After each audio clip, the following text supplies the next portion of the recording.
요임금도 단군이었다. 안녕하세요. 이번 시간에는 요임금도 단군이었다 라는 주제로 왜곡된 역사의 진실을 파헤쳐 보겠습니다. 삼국유사의 이련은 요임금이 무진년에 즉위했다고 설명하고 있습니다. 요임금이 즉위한 해는 무진년, 서력전 2333년이죠. 그러니 50년은 정사, 서력전 2284년이지 경인년, 서력전 2251은 아니다. 이 설명이 무슨 말인지 잠깐 원문을 보겠습니다. 우리 역사넷에 나온 거고요. 삼국유사입니다. 단군 왕검은 중국의 요임금이 즉위한 지 50년인 경인년에 평양성에 도읍하고 라고 나와요. 여기에 이련이 주를 다른 거예요. 요임금이 즉위한 원년은 무진년이므로 50년은 정사년이지 경인년이 아니다 라고 한 거예요. 여기서 중국의 요임금이 즉위한 지 50년인 경인년이라고 다른 기록에 나왔는데, 그것이 셈을 해보면 요임금이 무진년에 즉위했기 때문에 경인년이 아니고 정사년이다 라고 한 것이죠. 우리가 일반적으로 알고 있기로 고조선은 단군이 무진년인 기원전 2333년에 세웠다고 알고 있죠.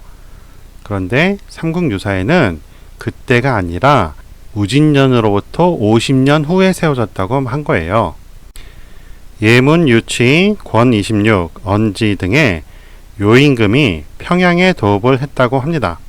요는 평양에 도읍했다. 이 이야기는 후한서에도 나오는데요. 후한서에 평양이 요의 도읍지라고 나옵니다. 그리고 고고학에서는 도사유지라는 데가 있어요. 거기가 요의 도읍지라고 그럽니다. 도사유지를 지도에서 검색을 해봤어요. 그랬더니 북경에서 남서쪽으로 있죠. 여기 보면 도사유지라는 한자가 있죠. 그리고 이런 유적이 있었다고 이제 그림을 그려놓은 거예요. 구글 이미지 검색을 보면 도사유지 하면 이런 식으로 유적이 많이 나옵니다. 이때 연대가 요임금 때이기 때문에 요임금의 도읍지라고 보는 거예요. 천군이었던 요임금이 무진년에 평양에 도읍한 사실이 있었는데, 요임금을 단군으로 바꾸어 요임금 때 단군이 평양에 도읍했다고 왜곡했을 수도 있습니다. 중국 기록상 요임금은 오제에 속합니다. 하지만 당시의 근문에는 요임금이 천군이었다고 합니다. 근문의 비밀이란 책 247쪽에 이렇게 나옵니다. 도당시 요는 중여 곤이 최고의 예우로 높여 부른 이름 천군을 스스로 칭했다. 곤이 요임금에게 돈을 받아 전욱 고향을 위해 만든 제기 병호정에 천군이라고 근문으로 써 있습니다. 근문에서 왼쪽 첫 줄 세 번째 사람 모양이 하늘천이고 그 다음 글자가 군으로 천군이 됩니다. 여기 보시면 이게 병호정이라는 것에 쓰인 근문인데요. 이게 천자예요. 사람처럼 생긴 게. 그리고 이게 군자입니다. 그래서 천군이라는 단어가 보이는 것이죠. 근문의 비밀 251쪽에 또 이렇게 써 있습니다. 요의 또 다른 이름 천군은 즉위 3년 만인 기원전 2355년에 외조부 전욱 고향에게 바치는 제기를 만들었다는 기록이 새겨져 있는 솥 병호정에 있다. 회남자 법론운에는 요임금은 100가구 정도의 성곽도 없었다고 하니 구급의 수장인 천군이란 근문의 기록은 정확한 것으로 보입니다. 요는 100가구의 성곽도 없었고 수는 송곳 꽂을 땅도 없었지만 천하를 소유했다. 구급을 다스리는 사람을 천군이라고 한다고 기록에 있어요. 이 구급이라는 거는 국과 읍을 말하는데 읍이 더 작은 거죠. 읍이라는 건 지금도 쓰죠. 읍면리가 있잖아요. 옛날엔 인구가 많지 않았기 때문에 서로 떨어져 살고 있다 보니까 읍에도 이제 천군을 두었어요. 그러니까 현재의 2장 정도라고 보시면 됩니다. 그게 천군, 즉 단군의 지위예요. 그리고 그거보다 조금 큰 국, 이거는 도시국가거든요. 현대로 따지면 군산시 정도 됩니다. 그 정도, 그러니까 시장 정도 되는 거죠. 그 정도를 다스리는 거예요. 진서에 72가구는 리, 360가구는 읍, 3600가구는 도라고 돼 있어요. 그러니까 회남자 기록대로는 요임금은 천군보다 아래인 2장부터 시작한 것이죠. 삼국유사에서는 무진년 요임금의 즉위 후 50년에 단군이 평양의 조선을 건국했다고 했는데 6년 후 출간된 제화운기부터는 요임금과 같은 해인 무진년에 건국한 것으로 바뀝니다. 제왕운기에 이렇게 나오죠. 단군이 제요와 같은 해인 무진년에 흥하였다. 참고로 단군 관련해서 무진년이 많이 나오는데 3일신고 봉장기에 의하면 366 갑자전, 이것은 한 2만 년이 넘죠. 하느님이 삼위태백산에 내려오신 후 제주갑자라는 거는 60년이 갑자잖아요. 1갑자가 60년이죠. 그것이 두 번이란 말이에요.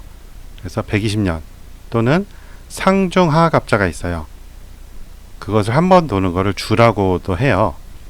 그래서 두 번 도니까 어떻게 돼요? 360년이 되는 거죠.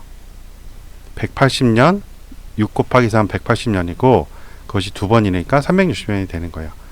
제주갑자 지나고 다섯 번째 해인 무진년에 3일신고의 가르침을 폈다고 합니다. 이것이 제왕운기에서 단군의 무진년으로 바뀌며 훗날 삼신일체의 토대가 됩니다. 3일신고 봉장기의 기록대로는 2만 년도 전에 366 갑자니까요. 그게 21,960년인데 이것이 쓰여진 연도가 있잖아요. 그래서 한 1000년 정도 더 해야 돼요. 한 22,000에서 23,000년 정도가 되는 거죠. 그때 신시시대가 시작됐다고 하는 거예요. 지금 고고학적으로는 한 16,000년까지 나오거든요. 연도차가 좀 있죠. 고고학이 좀 더 많은 유물을 발견한다면 연도가 더 올라갈 수 있겠죠.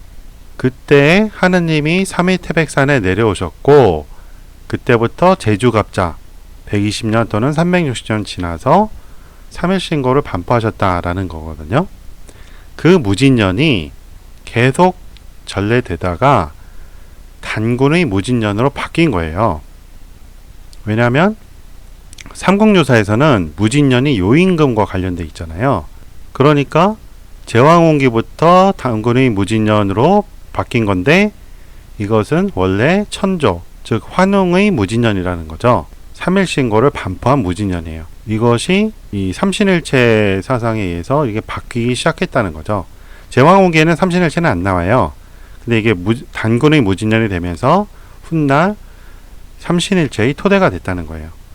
연대가 50년 앞당겨졌다 하더라도 사대주의에 의해 단군의 고조선이 요임금의 제국이라는 개념이었기에 기준이 요임금 때로 기록됩니다. 이를 현대적으로 이해하면 서울시장이 취임한 때가 중국 주석 몇 년도라는 기록으로 상식적으로 납득 안 되는 기록입니다. 이러한 고려 말 사대주의 전통이 조선시대에도 이어져 명나라의 연호를 가져다 씁니다. 고조선이 독립국이었다면 옆나라 연도 기준으로 역사를 쓰는 것은 말이 안 됩니다. 삼국유사 이후로 환단고기를 포함해서 4대 사관 책들은 다 이런 식입니다. 동국통감에는 어떻게 나왔는지 보겠습니다. 이가 단군이요 국호는 조선이니 이것이 당요 무진년이다. 평양에 도읍하여 후에 백악으로 옮겼다. 상나라 무정 8년 을미에 이르러 아사달산에 들어가 신이 되었다. 요임금 무진년과 상나라 무정 8년으로 독자적 연호를 쓰지 않았음을 알 수 있습니다.